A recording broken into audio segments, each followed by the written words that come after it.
ኤርትራ ድንበሯ በድሮን ተደበደበ። ቀጠናው ታውኳል። ዱባይ ጥይት አስተኳሽ። የሱዳን ፈጥኖ ደራሽ ቡድን እንደ ተናካሽ ውሻ እዚህም እዚያም ጥቃትን እያደረሰ ይገኛል። ቡድኑ የሚታገዘው በተባበሩት አረብ ኤሚሬትስ ሲሆን የተባበሩት አረብ ኤሚሬትስ ከኢትዮጵያ እስከ ሱዳን ከሱዳን እስከ ኤርትራ ድረስ እጇን አስገብታ በጦርነት ቀጠናውን እያወከችው ነው የሚል ቅሬታም እየቀረበባት ይገኛል። ሀገሪቱ በምስራቅ አፍሪካ የእሷን ጉዳይ የሚያስፈጽሙ ፈረሰኞች በማግኘቷ የምስራቅ አፍሪካ በጦርነት እንዲናወጥ ሆኗል። የተባበሩት አረብ ኤሚሬትስ በምስራቅ አፍሪካ ውስጥ የራሷን ጉዳይ በማስፈጸም ቀጠና የጦርነት ቀጠና እንዲሆን እያደረገች ነው የሚለው ቀሳም በተደጋጋሚ እየተሰማ ይገኛል። ሆኖም ግን የተባበሩት አረብ ኤሚሬትስ ምንም አይነት ወታደራዊ እገዛ አላደረግም የሚል ተደጋጋሚ ማስተባበያን ትሰጣለች። በትግራይ ጦርነት የተባበሩት አረብ ኤሚሬትስ የተለያዩ ጦር መሳሪያዎችን ታቀርብ እንደነበር በርካታ መረጃዎች ወጥተውባት እንደነበር የቅርብ ጊዜ ትውስታችን ነው። የኢትዮጵያ መንግስትም ለሀገሪቱ ከፍ ያለ ምስጋና አቅርቧል።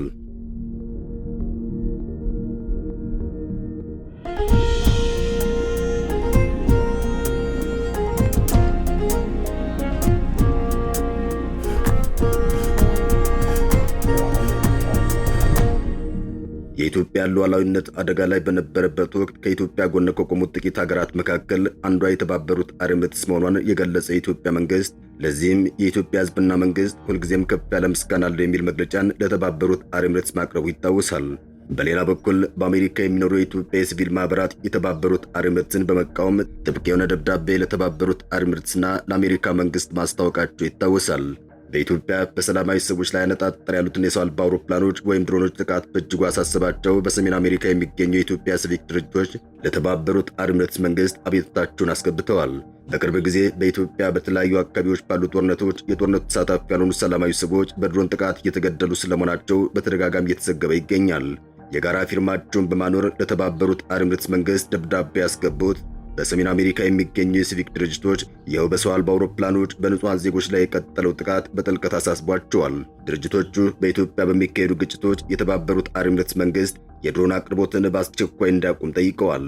ሆኖም ግን የአቡዳቢ መንግስት እስካሁን ድረስ ድጋፉን አላቋረጠም። አሁን ደግሞ ወደ ኢትዮጵያ ጎረቤት ሱዳን በማዞር በርካታ የጦር መሳሪያዎችን ለፈጥኖ ደራሽ ኃይሉ እያደረሰች ትገኛለች። አምነስቲ ኢንተርናሽናል አውዳሚ የሆኑ አዳዲስ የቻይና ቦምቦች የተመድ ጸጥታው ምክር ቤትን ማዕቀብ በተላለፈ ሁኔታ በሱዳን ጦርነት ጥቅም ላይ እንደዋሉ በምርመራ አረጋግጫለሁ ብሏል። በሱዳን ፈጥኖ ደራሽ ኃይል እጅ ውስጥ የገቡና ከሱዳን በፊት በየትኛውም ጦርነት ላይ ጥቅም ላይ አልዋሉም የተባለላቸው ቻይና ሰራሽ ቦምቦች ቻይና ለተባበሩት አረብ ኤሚሬቶች የሸጠቻቸው እንደሆኑም አምነስቲ አስታውቋል። የተመድ የጸጥታው ምክር ቤት በዳርፉር ላይ ጣለውን የጦር መሳሪያ ማዕቀብ በመላው ሱዳን ላይ እንዲተገበር የጠየቀው አምነስቲ ኤሚሬቶች ለፈጥኖ ደራሽ ኃይሉ ጦር መሳሪያ መላክን በአስቸኳይ እስክታቆም ድረስ ማንም ሀገር የጦር መሳሪያ እንዳይሸጥ ጠይቋል። ቻይናም የጦር መሳሪያዎቿ በሱዳን ጦርነት ጥቅም ላይ እንዳይውሉ የሚያስችሉ አፋጣኝ እርምጃዎች እንድትወስድ ድርጅቱ ጥሪ አቅርቧል። በሌላ በኩል በሱዳን ፈጥኖ ደራሽ ቡድን በኩል በድሮን የተደበደበችው ኤርትራ የደህንነት ቡድኗ ከወራቶች በፊት ስለተባበሩት አረብ ኤሚሬትስ ያወጣው መረጃ ብዙዎችን ያነጋገረ ጉዳይ ነበር። የኤርትራ የደህንነት ሰዎች የዱባይ መንግስት ምን አይነት የጦር መሳሪያ እያዘዋወረ እንዳለ ያወጣው መረጃም እንዲህ ይደመጣል። በቋሚ የጦር መሳሪያ ግዥ ላይ የሚገኘው ቢጄፒ ከቅርብ ወራት ወዲህ በተባበሩት አረብ ኤሚሬትስ በኩል የኤሌክትሮኒክስ ጦርነት ነክ የጦር መሳሪያዎችን እያሸጋገረ ይገኛል። ከቱርክ ከፖላንድና ከሩሲያ የገዟቸው የጦር መሳሪያዎችም በሀገሪቱ መረዳቸውን ምንጮች ገልጸውልኛል ይላል። መሬት ላይ ያሉ የጦር መሳሪያዎች ዝርዝር የሚከተሉት ናቸው። አንደኛ፣ ራሱ ካፎር ትዕዛዝ ሞጁል። መሳሪያዎቹ መሬት ላይ የተመሰረተ የኤሌክትሮኒክስ ጦርነት ወይም ኤሌክትሮኒክስ ዋር ይባላሉ። ዋና ዓላማቸውም ግንኙነቶችን መጥለፍና ሰው አልባ አውሮፕላኖችን ለመምታት ነው። እነዚህም ከ250 ኪሎ ሜትር በላይ የአየር ክልል ይሸፍናሉ። ሁለተኛው መልመጃ ኤስ1 ወይም ኤስ22 ይባላል። የመካከለኛ ክልል ወለል እስከ አየር ወይም ጸረ አውሮፕላን መድፍ ስርዓት ሲሆን የኢትዮጵያ መንግስትም እነዚህን መሳሪያዎች ታጥቆ ቆይቷል። ፓንሲር ኤስ1 ወይም ኤስ22 ክፍሎችን ታጥቃለች።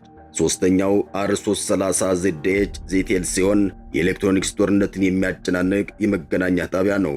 ዋነኛ አጠቃቀሙ በመረጃና በጸረ ስለላ ወይም በማሰስ ውስጥ ሲሆን ኢማርሴት ኢራዲየም ሳተላይት ኮንሰንትሌሽን ጂኤስኤም ፍሪኩዌንሲ ባንድስ ወይም ሞባይል ስልኮች ኔቫስታር ሳተላይቶችን ያቋርጣሉ። አራተኛው PHL 03300 ሚሜ ኤምአርኤልኤስ A200 በጄፒጂ የተገዛው አራተኛው ትልቁ የጦር መሳሪያ ሲሆን በቻይና የተሰራ ነው።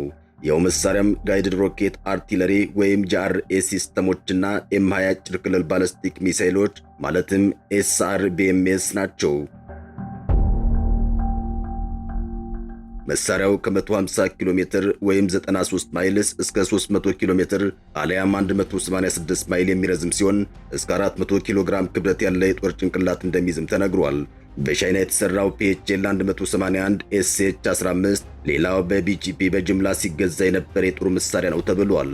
የተባበሩት አረብ ኤሚሬቶች የጦር መሳሪያ ወደ ኢትዮጵያ ለማጓጓዝ ከ100 በላይ በረራዎችን ወደ ሐራር አየር ማረፊያ ማድረጓን ምንጮች ገልጸውልኛል ሲል ወቀሳና ክሱን በኢትዮጵያ ላይ የኤርትራ ደህንነት ቡድን አቅርቦ ነበር።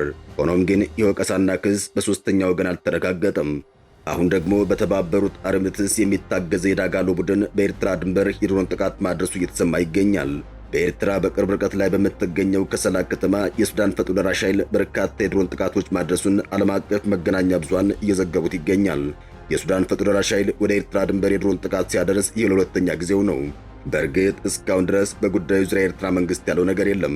አርኤስኤፍ ወዳጅነቱን ከተባበሩት አረብ ኤሚሬቶች ያደረገ ሲሆን ይህ ፈጥኖ ደራሽ ቡድን ከጠቅላይ ሚኒስትር አብይ አህመድ ጋርም ወዳጅነት እንዳለው ይገለጻል። የሱዳን መንግስት በተደጋጋሚ የኢትዮጵያ መንግስት የፈጥኖ ደራሽ ቡድን እያገዘ ነው በማለት ተቃውሞ ያቀርባል። የሱዳን መንግስት በቅርቡ ኢትዮጵያ 30 ሚሊዮን ዶላር፣ የተባበሩት አረብ ኤሚሬትስ ደግሞ ወደ 70 ሚሊዮን የሚጠጋ ዶላር እርዳታ መስጠታቸውን ተቃውሟል። ይህም የኢትዮጵያ 30 ሚሊዮን ዶላርና የተባበሩት አረብ ኤሚሬትስ 70 ሚሊዮን ዶላር ለሱዳን ህዝብ እርዳታ የሚውል ሳይሆን ለዳጋሎ እርዳታ የመስጠት አካል ነው ሲል አጣጥሎታል። የተባበሩት አረብ ኤሚሬትስና ጠቅላይ ሚኒስትር አብይ አህመድ ለሱዳን ህዝብ እርዳታ ካሰባሰቡ በኋላ የአልቡርሃን መንግስት ወደ ኤርትራ ማምራቱ አይዘነጋም። ከኤርትራ መንግስት ጋርም በቀጠናው ዙሪያ ውይይት አድርጓል ነው የተባለው። በዚህ የተቆጣው የሱዳን ፈጥኖ ደራሽ ቡድን ወደ ኤርትራ ጥቃት ማድረሱን ተያይዞታል። የሱዳን ፈጥኖ ደራሽ ቡድን ወደ ኤርትራ ድሮን መተኮሱን የዓለም አቀፍ መገናኛ ብዙሃን እየዘገቡት ይገኛል። የሱዳን ጦርነት ለጎረቤት ሀገራት ጭምር ይተርፋል የተባለውም ለዚህ እንደሆነ ነው የሚገለጸው።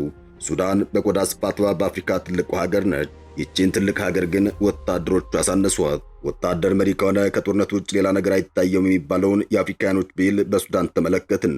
በሱዳን ከባድ ጦርነት ከተቀሰቀሰ 3 ዓመታትን እያስቆጠረ ይገኛል። በእነዚህ 3 ዓመታት ሱዳን ከፍተኛ የሚባል ቁሳዊ ውድመት ደርሶባታል። በአህጉሪቱ በቆዳ ስፋት ሶስተኛ የሆነችው ሱዳን 46 ሚሊዮን የሚጠጋ ሕዝብ እንዳላት ይነገራል። ከሁሉ በላይ ሱዳን ከብዙ ሀገራት ጋር የምትጎራበት የአህጉሩን ብርት የምትባልም ሀገር ነች። ከኢትዮጵያ ጋር 753 ኪሎ ሜትር ድንበር የምትጋራው ሱዳን በአፍሪካ ከ7 ሀገራት ጋር ትጎራበታለች። ከኢትዮጵያ፣ ከኤርትራ፣ ከግብፅ፣ ከሊቢያ፣ ከቻድ፣ ከማዕከላዊ አፍሪካና ከደቡብ ሱዳን ጋር ድንበሯን ትዋሰናለች። ይህ ብቻ ሳይሆን ሱዳን የቀይ ባህርን ተጎራብታ የምትገኝ ሰፊ የባህር ወሰን ያላት ሀገርም ናት። የሱዳን ጦር ወደ ጎረቤት ሀገራት ሊሸጋገር ይችላል የሚለው ስጋትም ያለምንም መነሻ የሚሰጥ ግምት አይደለም። ሱዳን ለባህርም ሆነ ለብዙ የአፍሪካ ሀገራት ካላት ቅርበት አንጻር በአገሪቱ የሚከሰት የጸጥታ ስጋት የሌሎች የደህንነት ዋስትና ችግር ስለሚሆን ይኸው መላምት በተደጋጋሚ ይነሳል። በሱዳን አሁን የተፈጠረው ጦርነት በዙሪያዋ ባሉ ሀገራት ውስጥ ካሉ ግጭቶች ጋር የሚገጣጠምበት ዕድል አለውም እየተባለ ይነገራል። እናም ከዚሁ ጋር ተያይዞ 3 ዓመታትን ያስቆጠረው ጦርነት ወደ ኤርትራ እንዳይዛመት እየተሰጋ ይገኛል።